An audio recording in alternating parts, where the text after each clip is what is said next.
Welcome back. This is Howard Crampton Jr. again with Discovering Purpose and Reunite with Passion. And I want to follow up with the next blog, which I had noted. I want to say thank you, first of all, to Jane Wong for promoting these blogs, putting them on her website at Club-Raffles, I believe is what it's called. Club Raffles, anyway. You can Google Club Raffles.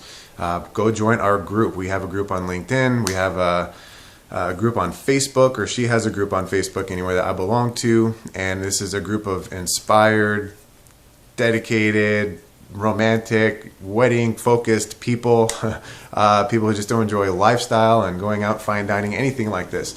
You can find Club Raffles on Facebook or just Google it, and then Jane Wong, Janewong, and she will come up, and so will her profiles. So moving forward with the last blog, I mentioned that today this blog is going to be about perfect cause equals perfect effect. And we've all heard how cause equals effect, and how for every action there is an equal and opposite reaction.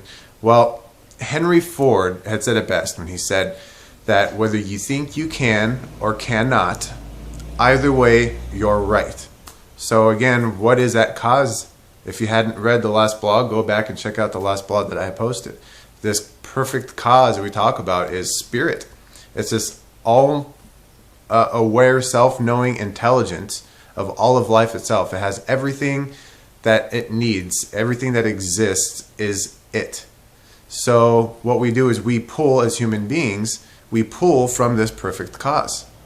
And then we produce an effect. So let's relate it to some life examples. Take a look at where you're at today in your life. Choose a specific area of your life, perhaps your health, your level of financial wealth, your relationships with friends or with family, or maybe even romantic relationships, your lifestyle, your mental health, physical health, right? Choose an area of your life, focus on that, and choose a specific thing that's shown up for you, maybe that keeps showing up for you, or maybe something that you've manifested, that you've had a desire for. Children, a car, a job. Everything that you have today is a reflection, is a manifestation of what was at cause. So you would think, well, what's at cause? It's your thoughts, right? I have to think about this thing before I can manifest it, right? Your thought is a cause, but there is a consciousness behind that thought. There is a thinker behind the thought, right? And that's that spirit. That's that self-knowing intelligence. So how we discover what we want more from here? Well, we might not always get what we intend in life. We can have the clear thought. We can feel emotionally the way that we want to feel. We can set ourselves up. We could take the right actions, but a lot of times we don't get specifically what we want. Perhaps we weren't as clear as we had thought that we were anyway. So here's another example. Let's take a look at an oak tree. An acorn is a perfect cause. It has all the intelligence it needs within it to grow into the mighty oak tree, right? You cannot plant it and it become a rose bush. You're not going to plant an acorn and it become a cucumber plant, right? Or a banana bush or tree, whatever bananas grow into, right? It has to only grow into an oak tree. That's how specific, that's how clear its intention is. So whatever effects you're producing, if it's not what you want, then I suggest to meditate. You have to be clear. Your mind has to be still in order for it to receive that thing that you want. Because if you feel like your thoughts are just a tornado and you have this whirlwind of things going on, or let's relate it to a turbulent ocean, you can throw a huge building into it, the Empire State Building, and you will see very little ripple effect, if any. You might just see a splash, but no ripple effect, right?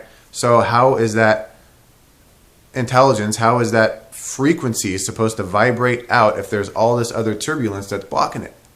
But when your mind is a still pond, is like a still pond anyway, where it's really glassy, you can drop a pebble into it and you see that ripple effect ripple out. It does not stop in just that moment. So I encourage you, if you're not getting what it is that you want, and if you're feeling frustrated in manifesting these things that you want, to take time in meditation to become clear, to still your mind, to still your body, and allow inspiration to move through you. This is where thoughts will find you instead of you having to always seek thoughts. They will come through you, and then they come for you. So it comes through meditation. You don't have to just sit down in the lotus position and meditate. You can do walking meditations where you don't think. You just become present to everything that is. Does that make sense? You keep your eyes open. You're not looking for or at a specific thing. You're not listening for anything in particular. You're just bringing your attention to your breathing. And in this breathing pattern, you just take in everything. Again, not trying to focus on anything. And focus on your breath itself. Just be present. And that's where these thoughts will come in for you.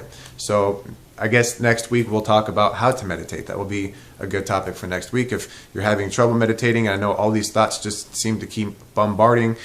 And we try not to focus on them, but we're still focusing on them by trying not to focus on them, right? So come back, see the next blog, probably within a few days or next week. And I will talk about some practices for meditation itself, okay? I look forward to seeing your comments, your posts, your questions below.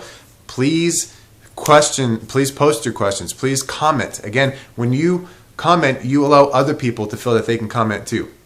You lead by example by even asking questions that you might have thought were a dumb question. And I know that we all know there are no dumb questions, but sometimes we still feel that there are, and we don't post. Okay, so just post your questions, post your comments. Let's build this community of inspired people and keep moving forward, all right? The more that we can post, the more that we learn from each other, and the more that we can grow and contribute to this life itself. Again, I'm Howard Crampton with Discovering Purpose and Reunite with Passion. Go to my website, howardcramptonjr.com for Discovering Purpose, or visit realloveandmarriage.com, and is spelled out, for the Reunite with Passion program. I look forward to talking to you all soon. Bye-bye.